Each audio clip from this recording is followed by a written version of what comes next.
All right, so after my last video, I can only deduct one thing, and that is that y'all liked my story time. I got a lot of stories that I can tell. I got a lot of stories to tell. And so, you know, if that's a thing, if this becomes a thing, then we got lots of content, lots of interesting, juicy stuff to share. Hey, and welcome back to my channel. If you are new here, I'm Quinn. I am a registered nurse, and this is the #1 place to be for self-care and health information, strictly for the ladies.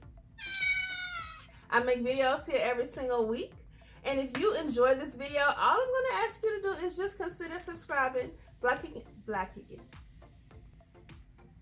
Let's go ahead and get into the story. No time to waste. Let's jump right on in. All right, so this story is actually one that has me puzzled to this day.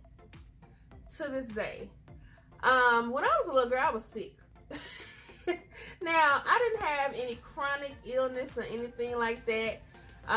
But I was one of those children, and I actually am still that way as an adult. I just learned to cope better. But I was a child who my emotions manifested into illness. I don't know if you've ever experienced that, but if I was emotionally upset and distraught, then I would be physically ill. So it was a real illness to me. My head would really hurt. My stomach would really hurt. You know, I was really hurt. So as I got older, I realized that a lot of my ailments were because of emotional things that I was going through as a kid. Now, not to really get all into that kind of thing of what, you know, precipitated a lot of the emotions that caused the illness, but I will say that, you know, it was some stuff I went through. So this story begins with like a typical thing for me. I was not feeling well, and in this instance my stomach was hurting. I was in elementary school. I had to be in like the 4th or 5th grade because I was in upper elementary. I don't know if they designated lower and upper elementary like they did where I was from, but it was like a lower elementary and then it was an upper elementary. So I was definitely in upper elementary school because I remember my principal. And so I was not feeling well, and I told my mom, like, you know, my stomach hurts. She hadn't ever realized that a lot of my stuff was, you know, emotions. So she took me to the doctor, and I had been to the doctor many times. I've been to the doctor many times because I was always sick because of something. So anywho, I went to the doctor. And this, you know, I loved this doctor. I will not name his name. He's actually passed away, but I will still not name his name.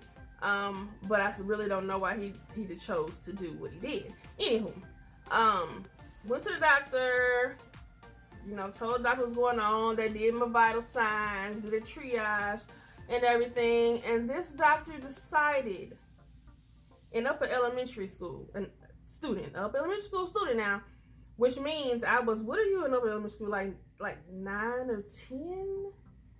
12, 9, 10, 12, 13, 14. Yeah, you're between 9 and 11, I'll say. He decided that I needed a pelvic exam.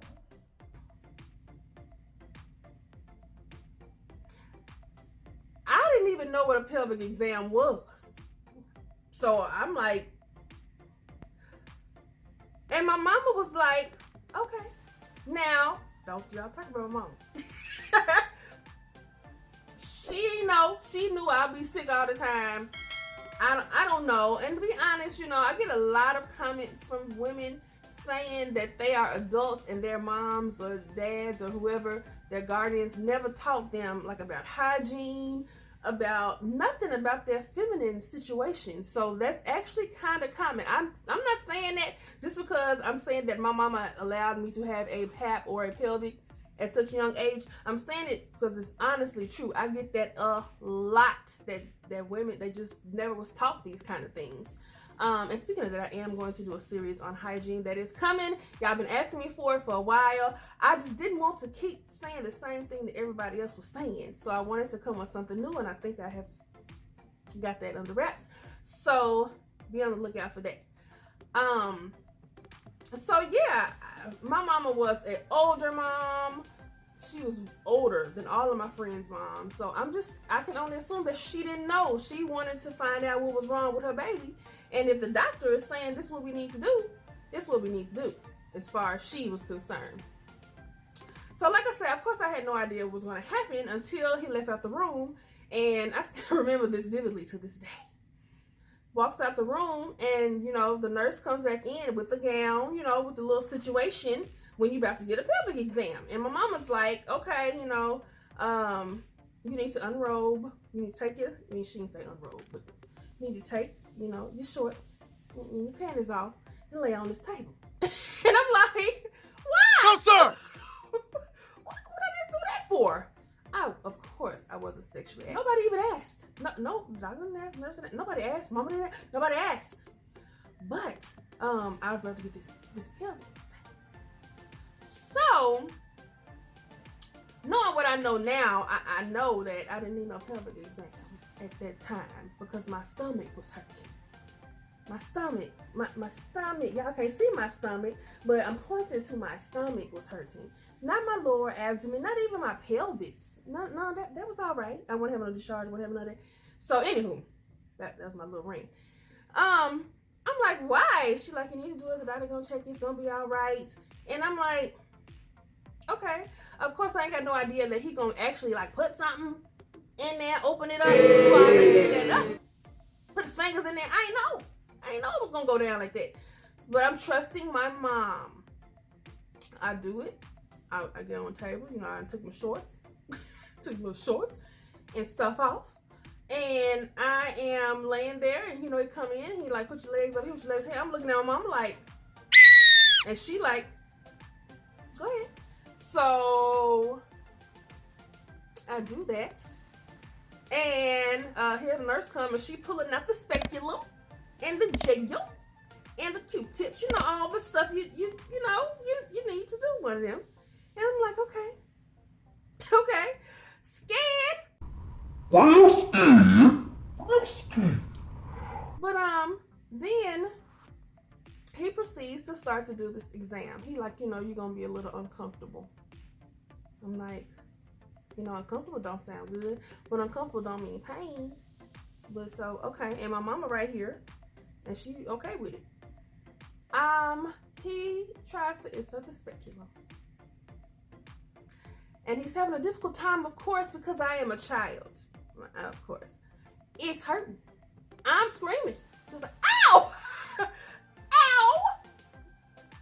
Ow! Ow! To make a long story short, he did that exam through my discomfort and my tears. He did that exam through my discomfort and my tears. He got the sample. It was done. He left out of there, and of course, I felt violated. I'm like, what just happened?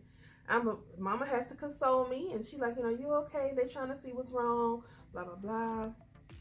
And I had my first pelvic exam as a child.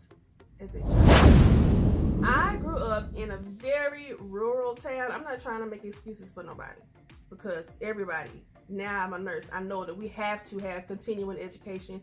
You have to keep your skills up. You have to keep learning. I just could not imagine. Now my children are not that age, they're older, and my girls are, and I just could not imagine the doctor told me we need to do a pelvic exam, and you ain't got no really valid reason to do so. But then also I have that experience of having had one done. So I had it done. I bled, of course, from that for a couple of days. And I'm just traumatized. I ain't tell nobody. I just felt so violated, and I did not understand. And my mom was the kind of mom that really didn't give you no explanation. When she told you to do something, you did it, and you didn't ask no questions. You didn't ask no questions. You just did it. If you asked questions, you was gonna be in trouble. So it was just a source of me being confused for quite a while, and even now to this day, I don't know why he did that.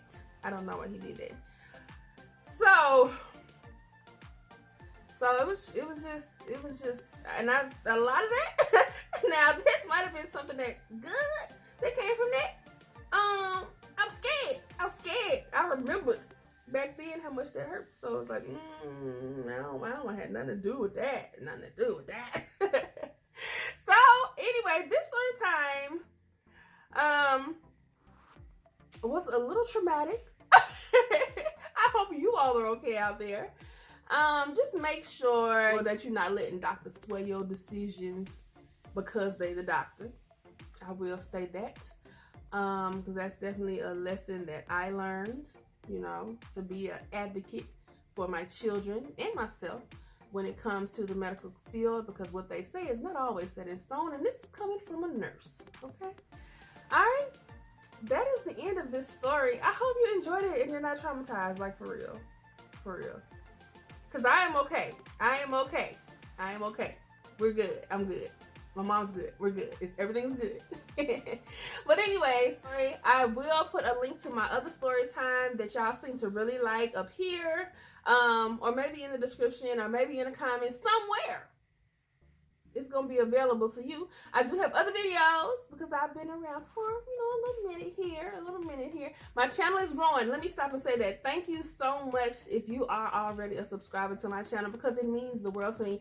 I have a goal. I am going to, we claiming it, hit 10K by the end of the year. That's a hefty goal. But you know what? You can help me make it happen by clicking that red subscribe button under the video, and then tap that bell right beside it. Hit all so that YouTube will let you know when I make new videos, so you can hear the next story time, or you can see the new video on women's health. All right, check out some of these. There, you know, YouTube thinks you might like this one, and I think you might like this one. All right, I'll see you on the next one, and I love you, like straight up. I do.